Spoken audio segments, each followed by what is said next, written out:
नमस्कार दोस्तों भगवान शिव शंकर की और माता पार्वती की यह कहानी अगर आपको अच्छी लगे तो कहानी को लाइक, चैनल को सब्सक्राइब और घंटी को जरूर दबा देना।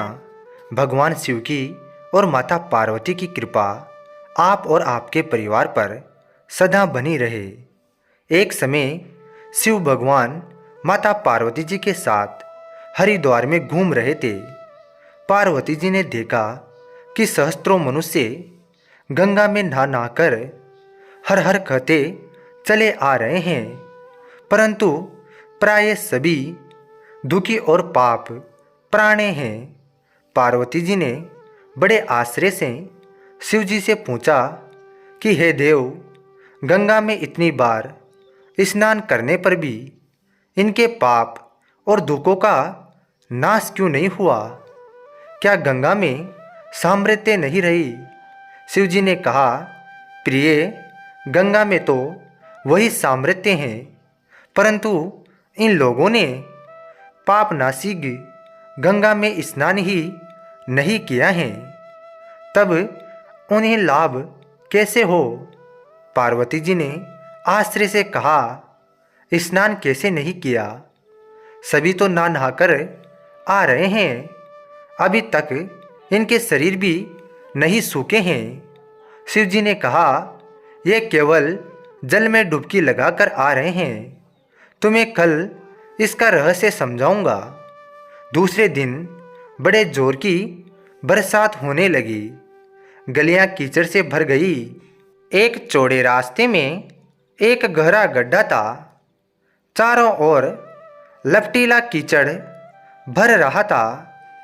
शिव जी ने लीला से ही वरद रूप धारण कर लिया और दीन विवश की तरह गड्ढे में जाकर ऐसे पड़ गए जैसे कोई मनुष्य चलता चलता गड्ढे में गिर पड़ा हो और निकलने की चेष्टा करने पर भी ना निकल पा रहा हो। पार्वती जी को उन्होंने यह समझाकर गड्ढे के पास बैठा दिया कि देखो, तुम लोगों को सुना सुना कर यूँ पुकारती रहो कि मेरे वृद्ध पति अकस्मात गड्ढे में गिर पड़े हैं, कोई पुण्य आत्मा उन्हें निकालकर इनके प्राण बचाए और मुझे साहसी की सहायता करे। शिव जी ने यह और समझा दिया कि जब कोई गड्ढे में से मुझे निकालने को तैयार हो, तब इतना और कह देना कि भाई, मेरे पति स्वार्था निष्पाप हैं, उन्हें वही छुए जो स्वयं निष्पाप हो। यदि आप निष्पाप हैं तो उनके हाथ लगाइए, नहीं तो हाथ लगाते ही आप भस्म हो जाओगे। पार्वती जी तथास्तु कहकर गड्ढे के किनारे बैठ गई और आने जाने वाले को सुना सुनाकर शिव जी की सिखाई हुई बात कहने लगी। गंगा में नहा नहाकर लोगों के दल आ रहे हैं। सुंदर युवती को यूँ बेटी देखकर कईयों के मन में पाप आया। कई लोग लज्जा से डरे तो कईयों को कुछ धर्म का भय हुआ, कहीं कानून से डरे कुछ लोगों ने तो पार्वती जी को यह भी सुना दिया कि मरने दे बूढ़े को, क्यों उसके लिए रोती हैं। अगले और कुछ दयालु सच्चे पुरुष थे, उन्होंने करुणावश वो युवती के पति को निकालना चाहा, परंतु पार्वती जी के वचन सुनकर वे भी रुक गए। उन्होंने सोचा कि हम गंगा में नहाकर आए हैं तो क्या हुआ, पापी हैं, कहीं होम करते हाथ ना जल जाए। बूढ़े को निकालने जाने पर इस स्त्री के कथा अनुसार हम स्वयं भस्म ना हो जाए। किसी का साहस नहीं हुआ। सैकड़ों आए, सैकड़ों ने पूछा और चल गए। संदेह हो चली। शिव जी ने कहा, पार्वती, देखा आया कोई गंगा में नहाने वाला। थोड़ी देर बाद एक जवान हाथ में लोटा लिए हर हर कहता हुआ निकला। पार्वती जी ने उससे भी वही बात कही। युवक का हृदय करुणा से भर आया। उसने शिवजी को निकालने की तैयारी की। पार्वती जी ने रोककर कहा कि भाई, यदि तुम स्वार्था निष्पाप नहीं होगे तो मेरे पति को छूते ही जल जाओगे।